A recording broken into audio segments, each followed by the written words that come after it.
Hello दोस्तों, welcome back to my YouTube channel. Good evening to all. Today I will discuss about the bolt connection. और आज हम discuss करने वाले हैं installation method of bolts. Bolt को किस तरीके से हम लगा सकते हैं और कितने तरीके से हम उसको डिफाइन कर सकते हैं। आइए, तो इंस्टॉलेशन मेथड में हम ये जानते हैं कि जो हम बोल्ट को किस विधि से, किस मेथड से दो प्लेट को कनेक्टेड कर सकते हैं या किसी जॉइंट को क्या कर सकते हैं, एक दूसरे से बांध सकते हैं। तो इस तरीके से हम क्या करते हैं, यहाँ पर इंस्टॉलेशन मेथड की बात करते हैं।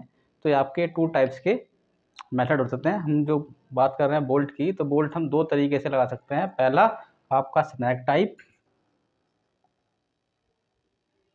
पहला जो आप लगा सकते हैं तरीका है स्नैक टाइप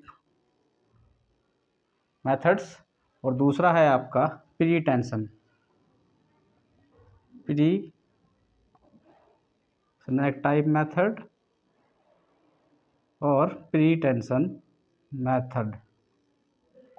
तो ये दो तरीके होते हैं जॉइंट में बोल्ट को लगाने के। पहला होता है आपका स्नैक टाइप मेथड्स, इसको हम स्नैक टाइप भी कहते हैं, और प्री टेंशन मेथड। ठीक है ना। स्नैक टाइप बोल्ट में क्या होता है आपका जब हम किन्हीं दो मेंबर्स को कनेक्टेड करते हैं बोल्ट के थ्रू, तो वहाँ पर होता क्या है, बेसिकली वहाँ पर क्या है, आपका एक लोड मैकेनिज्म क्या करता है, निर्धारित होता है। ठीक है नहीं, क्योंकि बोल्ट क्या है, जब आपका दो प्लेट्स पर क्या आ रहा होगा, किसी दो प्लेट्स पर आपका क्या आ रहा होगा, लोड आ रहा होगा, तो यहाँ पर आपका एक लोड मैकेनिज्म बनता है।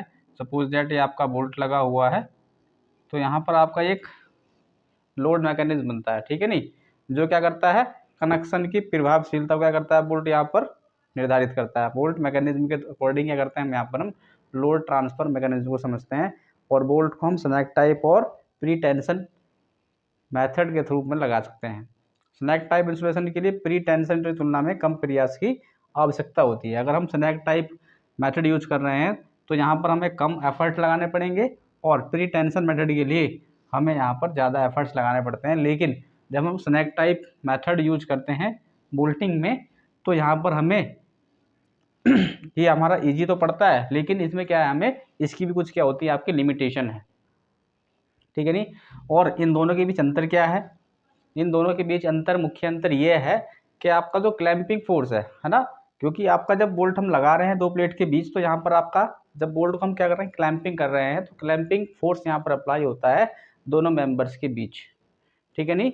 और जब हम स्नैक टाइप से लगा रहे हैं, तो यहाँ पर क्या है कि प्री टेंशन बोल्ट में जो आपका क्लैंपिंग फोर्स है, वो आपका जो क्लैंपिंग फोर्स है सदस्यों के बीच, है ना, जो आपके मेंबर्स यहाँ पर कनेक्टेड हैं, इन मेंबर्स के बीच, है ना, फ्रिक्शन द्वारा क्या करता है, लोड को क्या करता है, ट्रांसफर करता है। ठीक है नहीं। यहाँ पर क्या करेगा, आपका जो बोल्ट है, इन दोनों मेंबर्स में लोड मैकेनिज्म के अकॉर्डिंग यहाँ पर जो लोड ट्रांसफर होगा वो फ्रिक्शन के द्वारा ट्रांसफर होता है। ठीक है नहीं। और फ्रिक्शन कैपेसिटी पर काबू पाने के लिए क्या करते हैं हम, यहाँ पर जो आपकी प्लेट्स हैं, है ना, इन प्लेट्स के ऊपर क्या करते हैं हम, स्टील वाशर का यूज करते हैं, ताकि आपका फ्रिक्शन को क्या जा सके, कंट्रोल किया जा सके। और इसीलिए क्या होता है, आपका जो प्लेट्स मेंबर है इनके बीच कोई हलचल नहीं होती है, क्योंकि आपका क्या है, जब हम इसमें स्टील वाशर यूज करते हैं, तो आपका जो बोल्ट फ्रिक्शन होता है वो आपका बोल्ट पे ही होता है। ठीक है नहीं, आपकी जो मेंबर्स हैं वो आपके कसते चले जाएंगे, यानी क्लैंपिंग होते चले जाएंगे। और इसके साथ साथ ही जब इसको हम फ्रिक्शन ग्रिप टाइप बना रहे हैं या फ्रिक्शन लेस बना रहे हैं, तो आपका क्या है, यहाँ पर लोड, जो आपका लोड आ रहा है, मैकेनिज्म जो आ रहा है, वो आपका बोल्ट भी आपके यहाँ पर फेलियर होने के चांसेस ज़्यादा होते हैं, क्योंकि यहाँ पर आपका शियर फोर्स, यानी आपका जो बोल्ट है वो आपका अकॉर्डिंग टू शियर फोर्स भी क्या हो सकता है, आपका टूट सकता है या फेल हो सकता है। ठीक है नहीं। प्री टेंशन प्री लोडेड, है ना, प्री टेंशन या प्री लोडेड बोल्ट का उपयोग करने वाले जोड़ को हम क्या कहते हैं, इस प्रकार के मेथड से जोड़े वाले जोड़ को हम क्या कहते हैं, फ्रिक्शन टाइप भी बोलते हैं, friction friction type bolt connection भी बोलते हैं। और इसके साथ ही इसको हम क्या बोल सकते हैं, नॉन स्लिप कनेक्शन भी बोलते हैं, नॉन स्लिप कनेक्शन। और प्री टेंशन मेथड में ही जब हम लोड जॉइंट को हम डिफाइन कर सकते हैं, इसको हम एक फ्रिक्शन ग्रिप टाइप कनेक्शन के नाम से भी जानते हैं, फ्रिक्शन ग्रिप टाइप कनेक्शन। तो जो आपका प्री टेंशन मेथड है या प्री इंस्टॉलेशन मेथड है, इसमें हम जो जोड़ है उस जोड़ को जो हम नाम दे सकते हैं फ्रिक्शन टाइप जॉइंट बोल सकते हैं, अगर हम प्री टेंशन मेथड से यूज कोई जॉइंट बना रहे हैं। और नॉन स्लिप कनेक्शन जॉइंट भी इसको हम बोल सकते हैं, और इसके साथ साथ ही हमें फ्रिक्शन ग्रिप टाइप कनेक्शन या जॉइंट भी इसको हम बोल सकते हैं। ठीक है भाई, कनेक्शन जॉइंट एक ही होता है। तो फ्रिक्शन टाइप जॉइंट या कनेक्शन, नॉन स्लिप कनेक्शन और फ्रिक्शन ग्रिप टाइप कनेक्शन, ये 3 प्रकार के कनेक्शन हम प्री टेंशन मेथड के अकॉर्डिंग यहाँ पर करते हैं। प्री टेंशन हो या प्री लोडेड बोल्ट को एक उपयुक्त जो आपका कैलिब्रेटेड विधि है उसके द्वारा हम क्या करते हैं स्ट्रेस प्रूफ इसको बनाते हैं। ठीक है भाई, इसको हम एक कैलिब्रेटेड, या ये क्या होती है आपकी प्री टेंशन, इसमें आपकी कैलिब्रेशन की आवश्यकता होती है। यहाँ पर इसकी क्या होती है एक लिमिटेशन होती है कि यहाँ पर हम पूरी एक्यूरेसी के साथ प्रिसीजन के साथ यहाँ पर बोल्टिंग की जाती है। अगर हम बात करें इन स्टील कंस्ट्रक्शन में, तो स्टील कंस्ट्रक्शन में बियरिंग टाइप कनेक्शन के लिए क्या करते हैं, अगर हम बियरिंग टाइप कनेक्शन बना रहे हैं, बियरिंग टाइप कनेक्शन बना रहे हैं तो हम यहाँ पर ब्लैक बोल्ट का भी यूज करते हैं। बियरिंग टाइप कनेक्शन में हम ब्लैक बोल्ट का यूज करते हैं। अगर हम बियरिंग टाइप कनेक्शन बना रहे हैं तो बियरिंग टाइप कनेक्शन के लिए हम यहाँ पर क्या है ब्लैक बोल्ट का यूज करते हैं। और अगर हम friction grip type connection use कर रहे हैं तो यहाँ पर हम क्या करते हैं SHFG है ना, high strength friction grip bolt यहाँ पर यूज करते हैं। ठीक है भाई, high strength friction grip bolt यहाँ पर यूज किए जाते हैं, या यहाँ पर हम उच्च शक्ति वाले बोल्ट यूज करते हैं फ्रिक्शन ग्रिप टाइप कनेक्शन के लिए, या नॉन स्लिपिंग कनेक्शन के लिए, फ्रिक्शन टाइप कनेक्शन के लिए हम यहाँ पर high strength friction grip bolt का यूज करते हैं। क्योंकि उच्च शक्ति वाले जो घर्षण बोल्ट होते हैं या फ्रिक्शन ग्रिप टाइप जो बोल्ट होते हैं वो आपके क्या करते हैं यहाँ पर फ्रिक्शन की क्या करते हैं अनुमति नहीं देते हैं, और इसी के अकॉर्डिंग क्या है इसकी जो स्ट्रेंथ होती है वो ज़्यादा होती है, और इसलिए हम यहाँ पर क्या है जो आपके ऐसा सब्जी बोल्ट है वो ब्लैक बोल्ट की जगह आजकल लेते जा रहे हैं। ठीक है नहीं, अगर हम बात करें लोड ट्रांसफर मैकेनिज्म की, तो लोड ट्रांसफर मैकेनिज्म की हम बात करें, लोड मैकेनिज्म या लोड ट्रांसफर, लोड ट्रांसफर की हम बात करें या लोड ट्रांसफर एफिशिएंसी की बात करें, यहाँ पर लोड ट्रांसफर एफिशिएंसी यानी लोड ट्रांसफर दक्षता या भार ट्रांसफर दक्षता है ना, स्थानांतरण दक्षता की हम बात करें तो बोल्ट में उच्च प्रारंभिक तन्यता वाले बोल्ट या उच्च तनाव वाले जुड़े हुए तत्वों को बड़ी क्लैंपिंग शक्ति द्वारा क्या करता है प्रदान करता है। बोल्ट क्या करता है जो आपके दो मेंबर्स हैं इनको क्या करता है एक हाई स्ट्रेंथ या हाई क्लैंपिंग पावर इसको प्रोवाइड कराता है। ठीक है नहीं, और इसलिए इसका भार का जो छोटा सा हिस्सा होता है या आपका छेद का जो छोटा हिस्सा होता है परिणाम स्वरूप जो है उसमें क्या होता है आपका उच्च घर्षण होता है। ठीक है भाई, तो बोल्ट क्या करता है अर्ली हाई टेंशन वाले जो आपके जॉइंट है उनमें क्या करता है आपका ये एक हाई क्लैंपिंग पावर प्रोवाइड कराता है, जिसके परिणाम स्वरूप जिसके रिजल्टेंट के अकॉर्डिंग क्या होता है वहाँ पर हाई फ्रिक्शन रेजिस्टेंस यहाँ पर डेवलप होता है।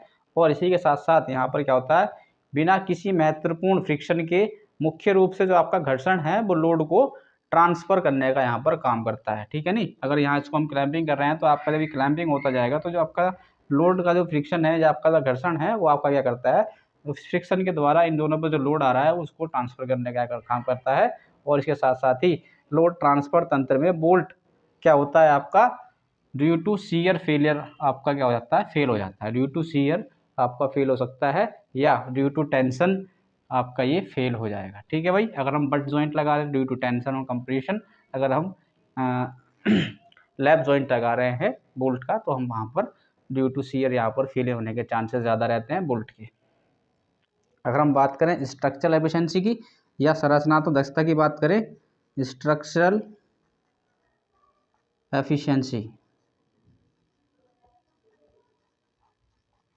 इसको हम कहते हैं संरचनात्मक दक्षता, संरचनात्मक दक्षता। ठीक है भाई, इसको हम बोलते हैं भार स्थानांतरित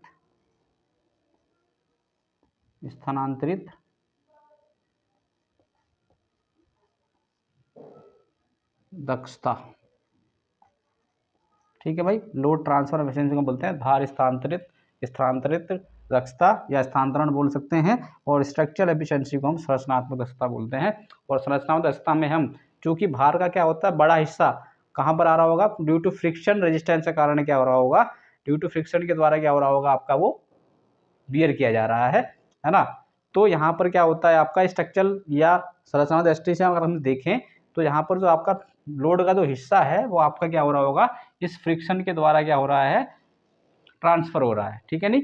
और इसलिए भार का एक छोटा सा जो हिस्सा होता है या शुद्ध भार होता है या शुद्ध पार्ट जो होता है वो माध्यम से, बोल्ट के माध्यम से क्या होगा, वो प्रेक्षित होगा यानी ट्रांसफर होगा। छिद्रों में तनाव की सांद्रता की अनुपस्थिति, अगर हम छिद्रों की बात करें, क्योंकि यहाँ पर जब प्लेट है तो प्लेट में आपके होल किए जाएंगे,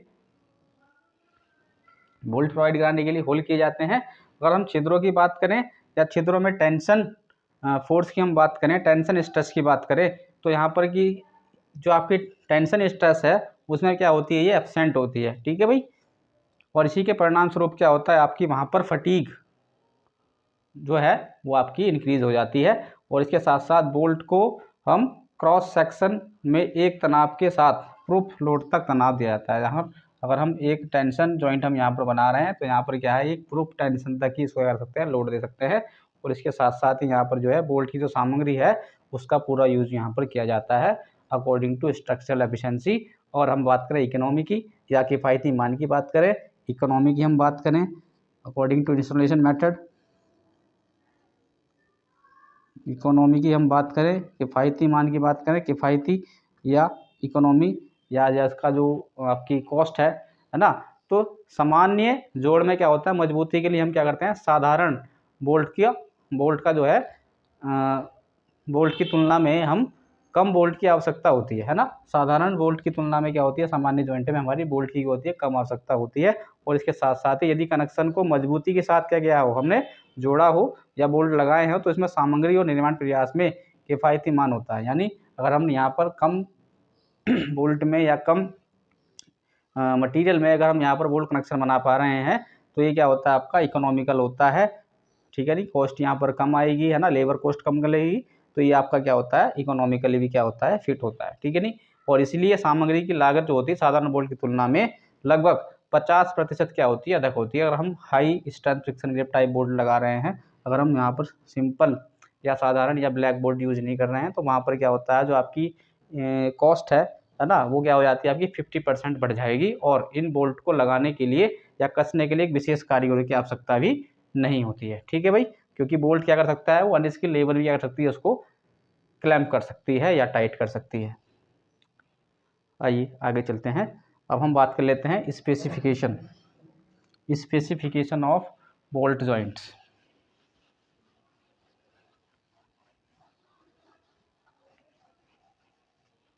स्पेसिफिकेशन की हम बात करें या विशिष्टता की बात करें, तो स्पेसिफिकेशन में हम यहाँ पर टेक्निकल टर्म देखते हैं, स्पेसिफिकेशन ऑफ बोल्टेड जॉइंट। जैसे कि हमने रिवेट कनेक्शन में पढ़ा था, फर्स्ट हमने पढ़ा था बोल्ट होल्स, है ना। तो बोल्ट होल्स क्या होता है, जब हम प्लेट में क्या करते हैं, बोल्ट को क्या करते हैं, उसमें ट्रांसफ़र करने के लिए या लगाने के लिए उसमें क्या किया जाता है, छिद्र किए जाते हैं मेंबर्स में। और उन मेंबर्स के छिद्र को क्या करता है, बोल्ट के निर्धारित डायामीटर से हम बढ़ाकर क्या करते हैं, वहाँ पर छिद्र किए जाते हैं। अगर हम बात करें बोल्ट के डायामीटर की, अगर बोल्ट का डायामीटर क्या है, डी है, ठीक है नहीं, if bolt diameter is D, है ना, तो यहाँ पर होल डायामीटर क्या होगा, होल डायामीटर, ये आपका होल डायामीटर है, होल डायामीटर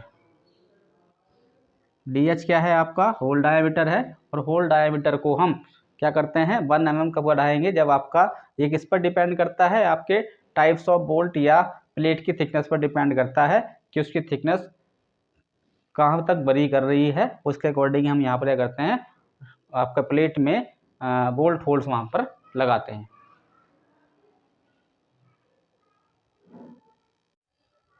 तो बोल्ट होल्ड की हम यहाँ पर बात कर रहे हैं। तो बोल्ट होल्ड अगर हमारा M12 से, अगर हमारी जो प्लेट की जो IS स्टैंडर्ड की हम बात करें, IS according to Indian standard की हम बात करें, अकॉर्डिंग इंडियन स्टैंडर्ड 800 2007 की हम बात करें, तो अगर हमारा बोल्ट M12 और M12 से M14 के बीच में है ना, बोल्ट की ग्रेड या प्लेट की ग्रेड आपकी क्या है, M12 से M14 के बीच में है, तो यहाँ पर हमारा जो होल डायमीटर होगा या होल डायमीटर ऑफ बोल्ट होगा वो आपका क्या होगा, D+1, ठीक है नहीं। हम इसमें 1 mm क्या कर देंगे, इंक्रीज कर देंगे।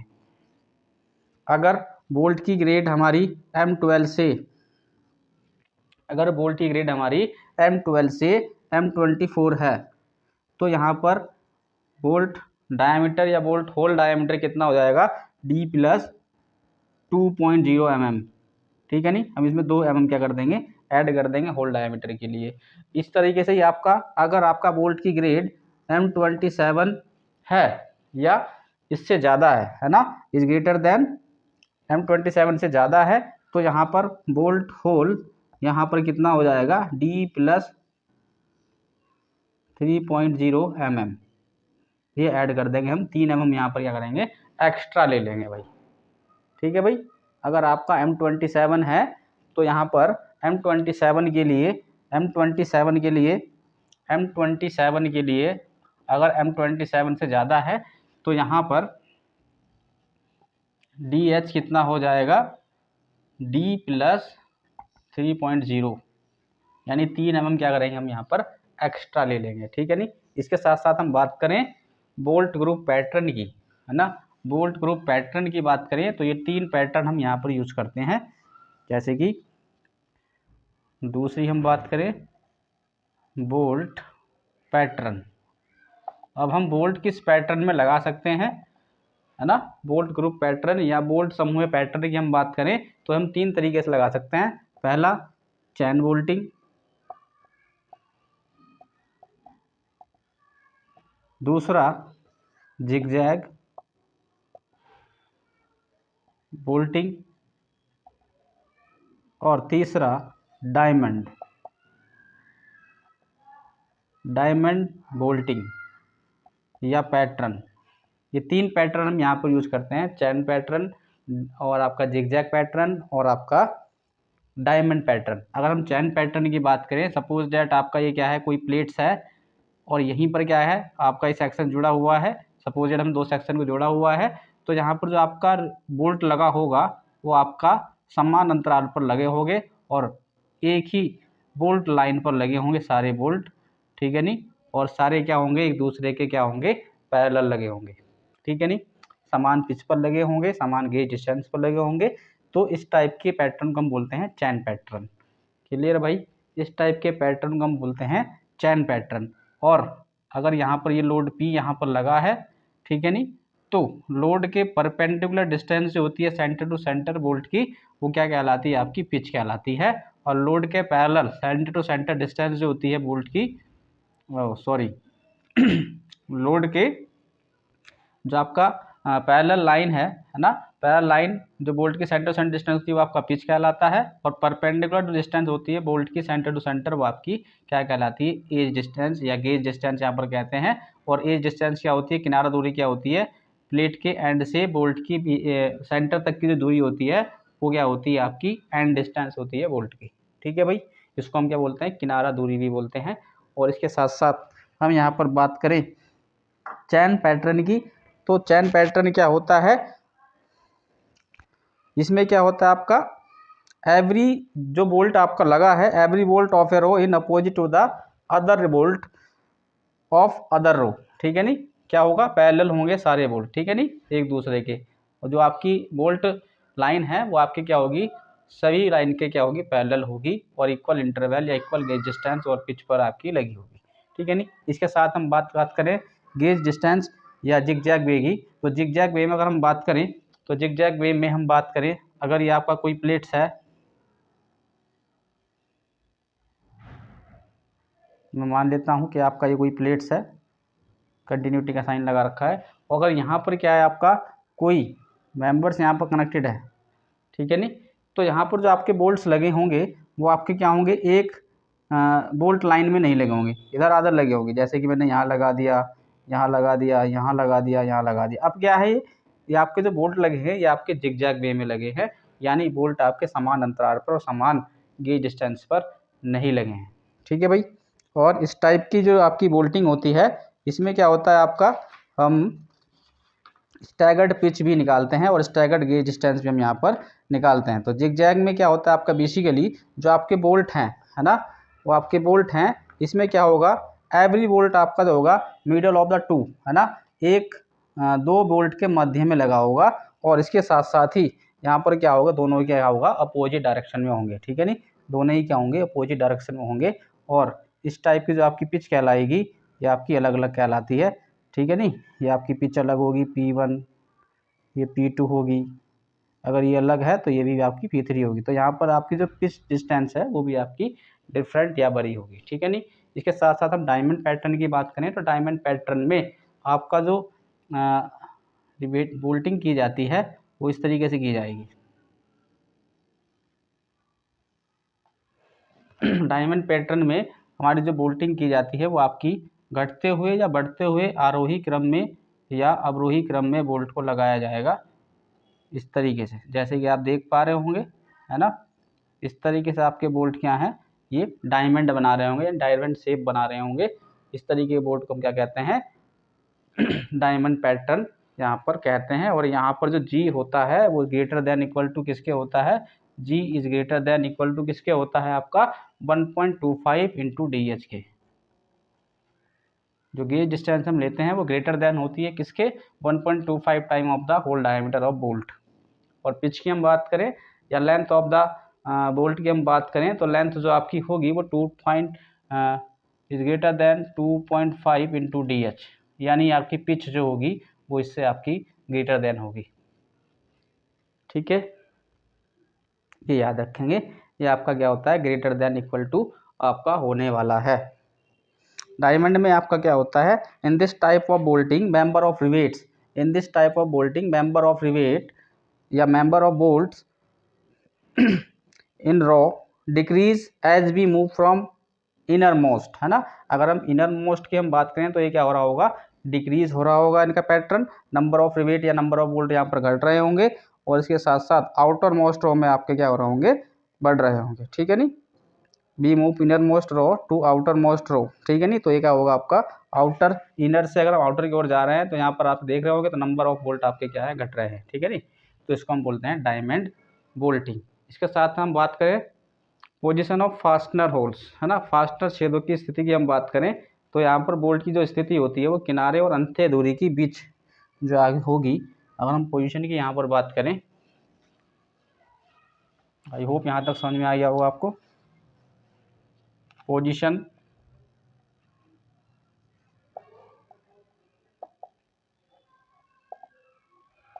ऑफ फास्टनर्स,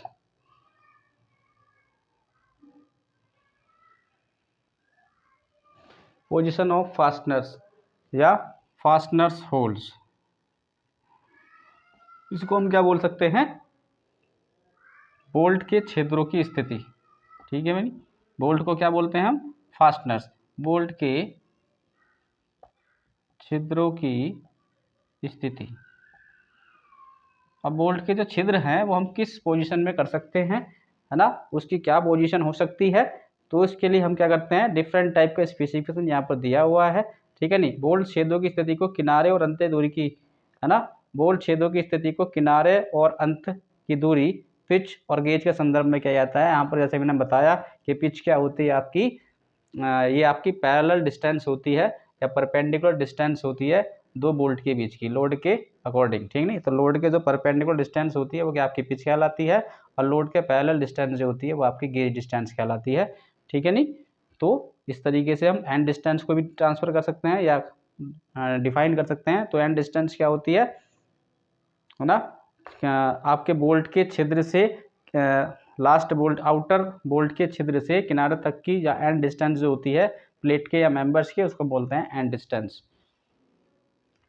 इसके साथ साथ ही यहाँ पर हम बात करें पिच, है ना, या एंड डिस्टेंस की हम बात करें तो मिनिमम एंड डिस्टेंस कितना होगा, minimum and distance of bolt कितना होगा? अगर ये ई है तो ये कितना लिया जाता है आपका minimum and distance of bolt? आपका यहाँ पर 1.7 इंटू होल डायमीटर लिया जाएगा भाई, ठीक है नहीं?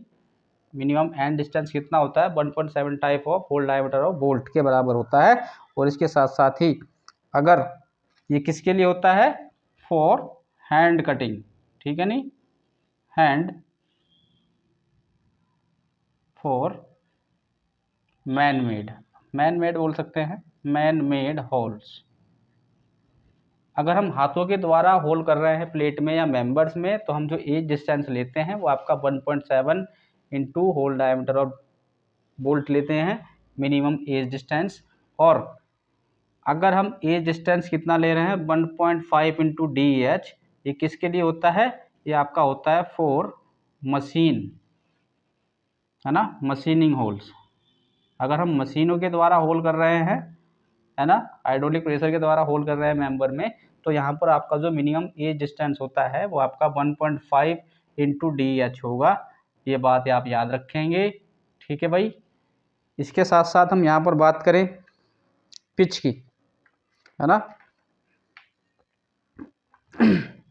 अगर हम बात कर रहे हैं पिच की, और ये तो हो गया आपका मिनिमम एज डिस्टेंस। अगर हम मैक्सिमम एज डिस्टेंस की बात करें, मैक्सिमम एंड डिस्टेंस, तो मैक्सिमम एंड डिस्टेंस कितना होता है? ई मैक्स हम कितना ले सकते हैं? ये आपका हम ले सकते हैं 12 TE, 12 time of thickness of epsilon. और जहाँ पर आपका एप्साइलन क्या है? ये आपका एप्साइलन है 250 अपॉन एफ वाई यहाँ पर क्या है? आपका यील्ड स्ट्रेंथ है बोल्ट का, ठीक है भाई? एफ आई क्या है? आपका यील्ड स्ट्रेंथ है बोल्ट का। और इसके साथ साथ अगर हम बात करें आई एस 800 2000 के अकॉर्डिंग टू आई एस 800 2007 के अकॉर्डिंग हम बात करें, तो ये आपका कितना होता है? अंतः किनारे के अधिकतम मान जो होता है, या ई मैक्सिमम कितना होता है? ई मैक्सिमम कितना लेते हैं? ई मैक्सिमम हमारा 4 time of the thickness of the thinner member plus 40 mm, ये हम क्या कर सकते हैं? निकाल सकते हैं, ठीक है नहीं? इसके साथ साथ ही जहाँ पतली बाहरी प्लेट की मोटाई mm में है, और अधि मौसम का ये किसके लिए है? ये आपके, अगर आपका जो मेंबर्स है, जो आपका जो जॉइंट है, अगर मौसम के संपर्क में है या आपके इन्वायरमेंट के टच में है, तो आप यहाँ पर ई मैक्सिमम कितना ले सकते हैं? 12T into epsilon. और एप्साइलन आपका होता है square root of 250 upon F Y. और यहीं पर according to I S code की हम बात करें, तो यहाँ पर ई मैक्सिमम लेते हैं 4 times of thickness plus 40 mm हम इसमें ऐड कर देंगे, तो आपका यहाँ से मैक्सिमम जो आपका ई मैक्सिमम है, एज डिस्टेंस है मैक्सिमम, यहाँ से हम निकाल सकते हैं। उसके साथ साथ ही अगर हम यहाँ पर इन्वायरमेंट के टच में नहीं है, या आपका कवरिंग है इन्वायरमेंट्स के संपर्क में नहीं है, तो यहाँ पर जो हमारा मैक्सिमम ई मैक्सिमम जो होता है वो आपका 12 टाइम ऑफ द थिकनेस ले सकते हैं। और टी यहाँ पर क्या है? Thickness of the thinner member है, थिकनेस ऑफ थिनर मेंबर है। थिनर मेंबर मीन्स जो सबसे कम मोटाई का मेंबर होगा वही हमारी क्या होती है? टी होगी। ये कब है? When connection not open in environment. अगर आपका ओपन एनवायरनमेंट में कनेक्शन नहीं बनाया गया है, तो हम यहाँ पर ई मैक्सिमम कितना ले सकते हैं? 12 टाइम्स ऑफ थिकनेस ले सकते हैं। अदरवाइज आपका कितना होता है? एफ7 से इसको मल्टीप्लाई करनी पड़ेगी, ठीक है भाई? और एफ वाई क्या है यहाँ पर? एफ वाई आपका क्या है? आपका यील्ड स्ट्रेंथ है भाई, यील्ड स्ट्रेंथ ऑफ बोल्ट है। और ये किस पर डिपेंड करता है? बोल्ट की ग्रेड पर डिपेंड करता है कि आपकी बोल्ट की ग्रेड आपने कौन सी यूज की है अपने कनेक्शन में। क्लियर है? अब हम बात कर लेते हैं पिच की, कि पिच आपका कितना हो सकता है? नोट कर लेंगे इसको। पिच की हम बात करें, पिच पी, है ना। 4 हम बात करें पिच, 4th पॉइंट लिखेंगे पिच, तो पिच पी तो मिनिमम पिच आपका कितना होता है, 2 बोल्टों के बीच के सदस्यों की बेयरिंग विफलता या बियरिंग विफलता को रोकने के लिए या टेयरिंग विफलता को रोकने के लिए हम यहाँ पर मिनिमम पिच प्रोवाइड कराते हैं। पिच देने का मतलब ये होता है कि जब हम 2 मेंबर्स को जोड़ रहे होते हैं, अगर हम पास पास में होल्ड कर देंगे तो क्या होगा, प्लेट आपकी वहीं से टूट जाएगी, ठीक है नहीं, क्योंकि आपकी प्लेट जब उस पर कोई 2 अपोजिट फोर्स वहाँ पर वर्क करेंगे या कंप्रेशन फोर्स आएगा या शेयरिंग स्ट्रेस वहाँ पर डेवलप होती है, तो आपका होल के अलॉन्ग ही क्या हो जाती है, प्लेट टूट जाती है कभी कभी। और इसीलिए हम वहाँ पर जो है पिच को वहाँ पर देना अनिवार्य हो जाता है कि आपका मिनिमम पिच कितना होना चाहिए और मैक्सिमम कितना होना चाहिए। इसी के अकॉर्डिंग हम यहाँ पर स्पेसिफिकेशन पढ़ रहे हैं। अगर हम मिनिमम पिच के अकॉर्डिंग हम उसको डिज़ाइन नहीं करेंगे तो क्या होता है, आपका प्लेट जो होती है पिच के अलॉन्ग या लोड के परपेंडिकुलर जो आपके वोल्ट होल्स होते हैं वो उसके अकॉर्डिंग क्या हो जाती है, आपकी प्लेट फेल हो जाती है, ठीक है नहीं। तो आपकी पिच की बात करें तो आपका जो पिच होता है वो आपका मिनिमम पिच कितना होगा, अगर हम मिनिमम पिच की बात करें, मिनिमम पिच डिस्टेंस की हम बात करें तो ये कितना होता है, ये आपका होता है 2.5, जैसे कि हम रिवेट में पढ़ चुके हैं, 2.5 into times of the hole diameter, ठीक है भाई, 2.5 times of the hole diameter होता है मिनिमम पिच, ठीक है नहीं। इसके साथ साथ ही अगर हम बात करें, यदि आपका क्या है अनुदैर्घ्य प्लेन या लॉन्गिट्यूडनल पिच की हम बात करें, लॉन्गी ट्रांसवर्स पिच अगर हम निकालें तो ट्रांसफ़र पिच जो आपका होता है मिनिमम, ट्रांसफ़र पिच मिनिमम कितना होगा, ये आपका कितना ले सकते हैं हम, 3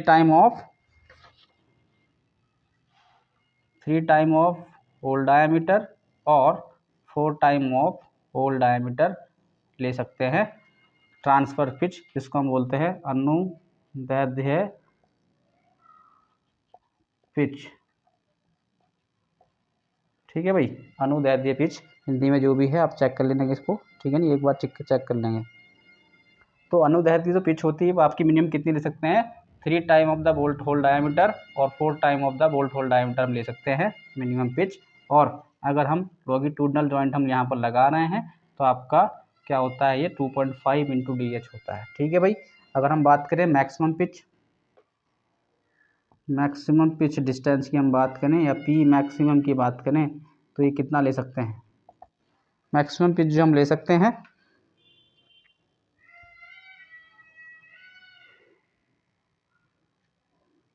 मैक्सिमम पिच हम यहाँ पर है ना, ये आपका जो है लॉन्गिट्यूडनल पिच है,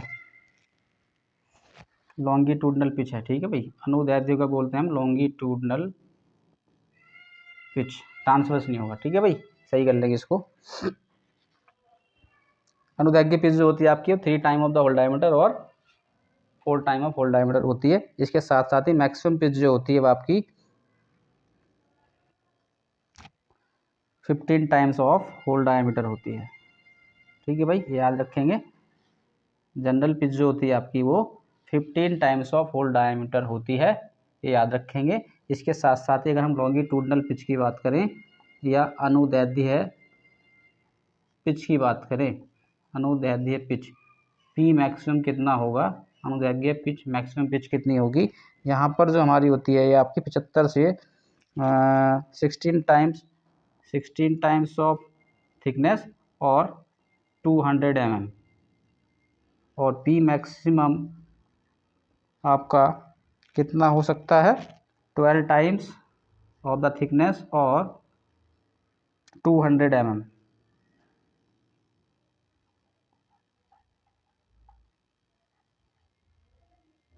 ठीक है नहीं।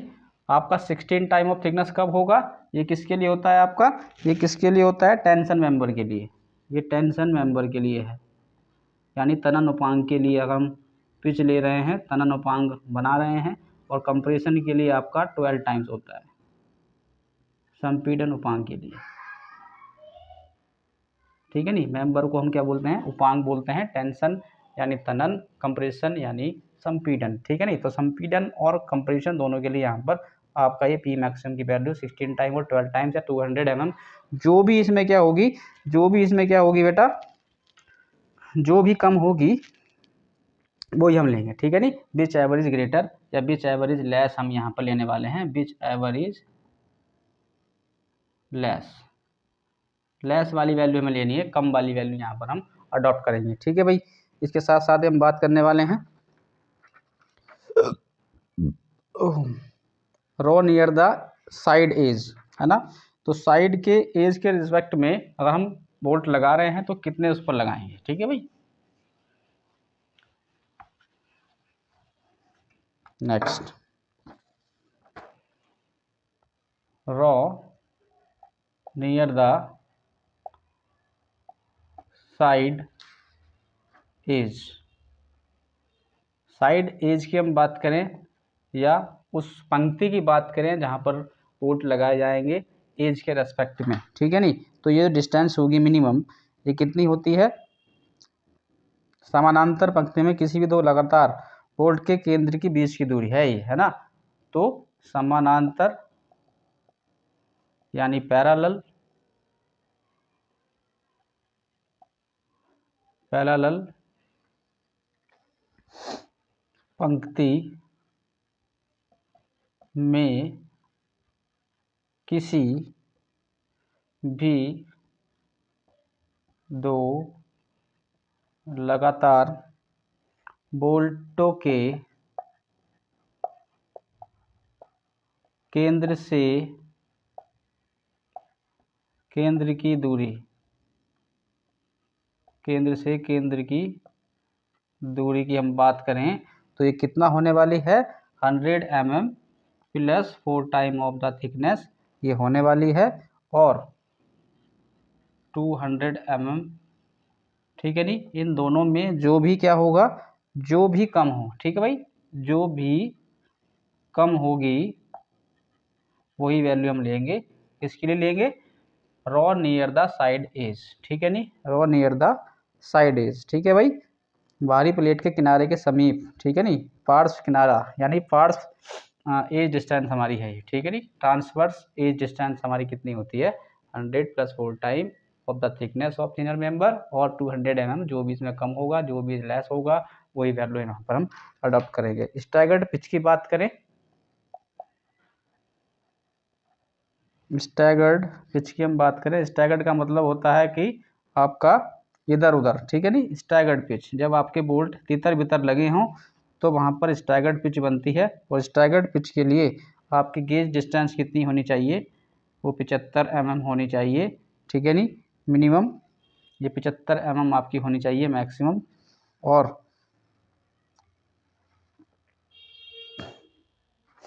ठीक है भाई, तो हम गेज डिस्टेंस यहाँ पर कितनी लेने वाली हैं स्टैगर्ड पिच के लिए, 75 mm यहाँ पर यूज करने वाले हैं। ट्रांसवर्स पिच की हम बात करें, ट्रांसवर्स लॉन्गिट्यूडनल हम बात कर चुके हैं, ट्रांसवर्स पिच, ट्रांसफर पिच की हम बात करें तो ट्रांसफर पिच के लिए आपकी जो ट्रांसफर पिच होगी वो कितनी लेने वाले हैं, ट्रांसफर पिच जो हम लेने वाले हैं वो आप कितने लेंगे, यहाँ पर 32 टाइम्स ऑफ द थिकनेस और 300 mm। ठीक है भाई, इतना हम लेने वाले हैं। ट्रांसफर पिच हम कितने लेने वाले हैं, 32 times of the thinner member और 300। इसमें जो भी कम होगी, जो भी कम होगी वो ही लेंगे। ठीक है भाई, जो भी कम हो, लेस वैल्यू यहाँ पर अडॉप्ट करेंगे, अधिक नहीं होनी चाहिए। ठीक है भाई, 300 mm से ज़्यादा नहीं होनी चाहिए और 32 times of thickness of the member से कम नहीं होनी चाहिए। इसके साथ साथ ही हम यहाँ पर बात करें वाइब्रेटेड बोल्ट के लिए, तो वाइब्रेटेड बोल्ट के लिए, वाइब्रेटेड अगर आपका जो जॉइंट है वो आपका गतिशील है, डायनेमिक है, तो यहाँ पर वाइब्रेटेड बोल्ट के लिए जो आपकी पिच होगी फॉर वाइब्रेटेड बोल्ट, ठीक है नहीं, फॉर वाइब्रेटेड बोल्ट, तो पिच आपकी कितनी होने वाली है, पिच आपकी होने वाली है 1.25 इंटू DH। ठीक है भाई, का प्रयोग हम यहाँ पर कर सकते हैं, 1.25 into hole diameter of bolt. यहाँ पर हम किसके लिए ले सकते हैं, वाइब्रेटेड बोल्ट के लिए हम यहाँ पर ये पिच यूज करेंगे। ठीक है नहीं, टैकिंग ऑफ बोल्ट्स, है ना, टैकिंग क्या होता है ये जानेंगे।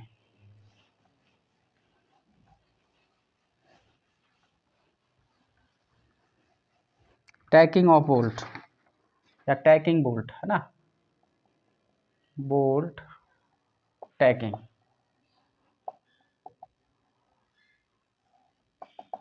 ये टैकिंग बोल्ट्स क्या होते हैं या बोल्ट टैकिंग क्या होती है, इसके लिए हम जानेंगे। टैकिंग और बोल्ट क्या होता है, ये अतिरिक्त बोल्ट होता है जिनका उपयोग ताकत के हिसाब से बोल्टों के अलावा, है ना, इसका क्या होता है, ताकत के हिसाब से जो आपके बोल्ट होते हैं वो आपका अधिकतम पिच वहाँ पर क्या करते हैं हम, रिक्वायर्ड होती है टैकिंग के लिए। ठीक है भाई। टैकिंग क्या होता है, जब हम दो मेंबर्स को क्या करते हैं, कंधे से कंधा मिलाकर या बैक टू बैक या फ्रंट टू फ्रंट क्या करते हैं, ज्वाइंट करते हैं एक ही बोल्ट के द्वारा, तो हम वहाँ पर कहते हैं उसको टैकिंग। ठीक है नहीं, उसको कहते हैं हम टैकिंग ऑफ बोल्ट। ठीक है नहीं, टैकिंग। तो टैकिंग, बोल्ट टैकिंग में जो आपका पिच होता है वो आपका कितना होना चाहिए, पिच आपका कितना होना चाहिए। अगर हम कंप्रेशन या टैकिंग बोल्ट के लिए अधिकतम लाइन पिच जो होती है वो आपका 32 टाइम्स ऑफ द थिकनेस और 300 mm। इसमें जो भी क्या होगी, कम होगी, वही क्या होगी हमारी टैकिंग बोल्ट के लिए पिच होगी। ठीक है भाई, टैकिंग बोल्ट के लिए पिच होगी। क्लियर है। अगर ये ओपन टू इन्वायरमेंट है ना, अगर ये आपका क्या है, कवर है, कवर्ड कनेक्शन है, तो हम यहाँ पर 32 टाइम्स ऑफ द थिकनेस ले सकते हैं और 300 mm जो भी कम होगा वो लेंगे। अगर यहाँ हमारा क्या होगा, पिच ओपन टू इन्वायरमेंट है, तो आपका ये 16 टाइम ऑफ थिकनेस होगा, 16 टाइम ऑफ थिकनेस होगा और 200 mm। ठीक है नहीं, ये किसके लिए है, for open environment, open environment, यानी अगर पर्यावरण के संपर्क में है ना, जिस पर आपका धूल मिट्टी वर्षा का पानी आ रहा है, तो उस कंडीशन के लिए जो आपकी पिच होगी टैकिंग बोल्ट के लिए वो कितना होगा, 16 टाइम ऑफ थिकनेस और 200 mm। इसमें जो भी आपका क्या होगा, लेस होगा, जो भी वैल्यू आपकी कम होगी, जो भी कम होगी वही क्या होगी, हमारी पिच कहलाएगी। ठीक है भाई, यानी आपकी ये मैक्सिमम है, ये मिनिमम है, ये मैक्सिमम है, ये मिनिमम है। Clear. Types of bolt joint की बात करें, types of bolt joint,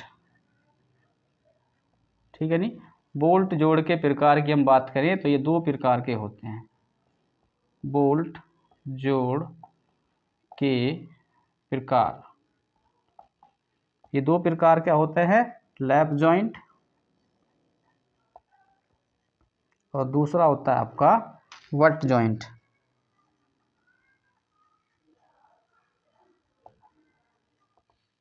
lap joint में क्या करते हैं, जब दो मेंबर को एक दूसरे के ऊपर चढ़ाकर या ओवरलैपिंग के द्वारा बोल्ट के द्वारा जोड़ा जाता है तो उसको हम बोलते हैं लैप जॉइंट ऑफ बोल्ट। और यदि हम दो प्लेट्स को एंड टू एंड यानी किनारे से किनारा मिलाकर या सटाकर एक दूसरे से सटाकर क्या करते हैं, बोल्ट के या कवर प्लेट के द्वारा जोड़ रहे हैं, तो उसको हम बोलते हैं बट जॉइंट या बट बोल्ट जॉइंट। क्लियर है।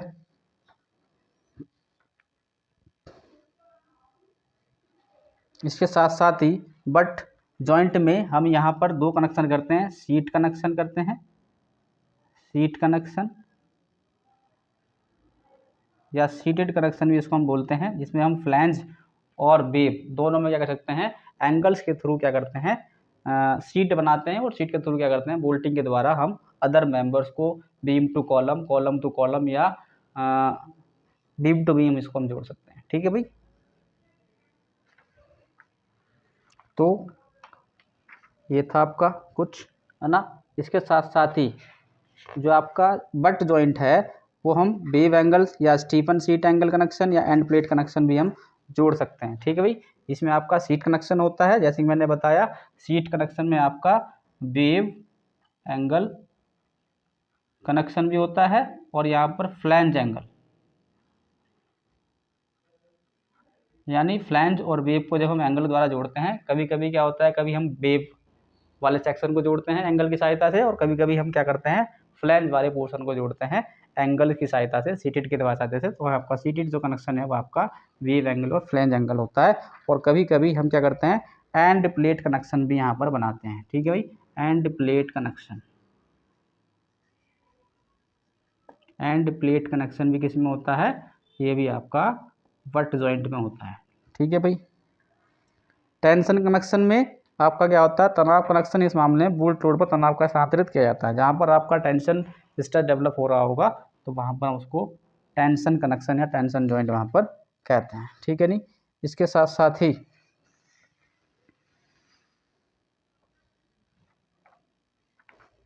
जैसे कि मैं बात करूं लैप जॉइंट की, है ना, तो लैप जॉइंट में अगर मैं बात करूं तो लैप जॉइंट में क्या होता है, ये 2 प्लेट्स हैं, है ना। अगर हम इसको क्या कर रहे हैं, जॉइंट करना है इस तरीके से चढ़ा कर, यहाँ पर बोल्ट लगा दिया हमने, ठीक है भाई, इधर बोल्ट लगा दिया, तो ये क्या होता है, आपका लैप जॉइंट होता है।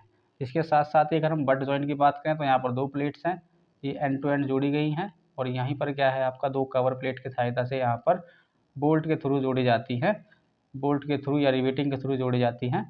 तो ये क्या कहलाता है आपका, ये लैप्स होता जॉइंट कहलाता है, या आपका वट जॉइंट कहलाता है, ठीक है भाई, क्लियर है। और कवर प्लेट जो होती है हमेशा बट जॉइंट के लिए, जो आपकी कवर प्लेट होती है, ये 6.0 ये आपका 0.62 टाइम्स ऑफ थिकनेस होता है मेन प्लेट का, ठीक है नहीं, याद रखेंगे।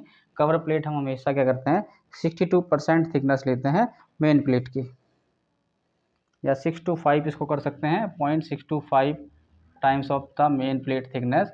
हम क्या कर सकते हैं, इस थिकनेस की क्या कर सकते हैं, प्लेट्स कवर प्लेट हम यहाँ पर ला सकते हैं, T1 यहाँ से हम निकाल सकते हैं। इतना ही था आज के इस उसमें।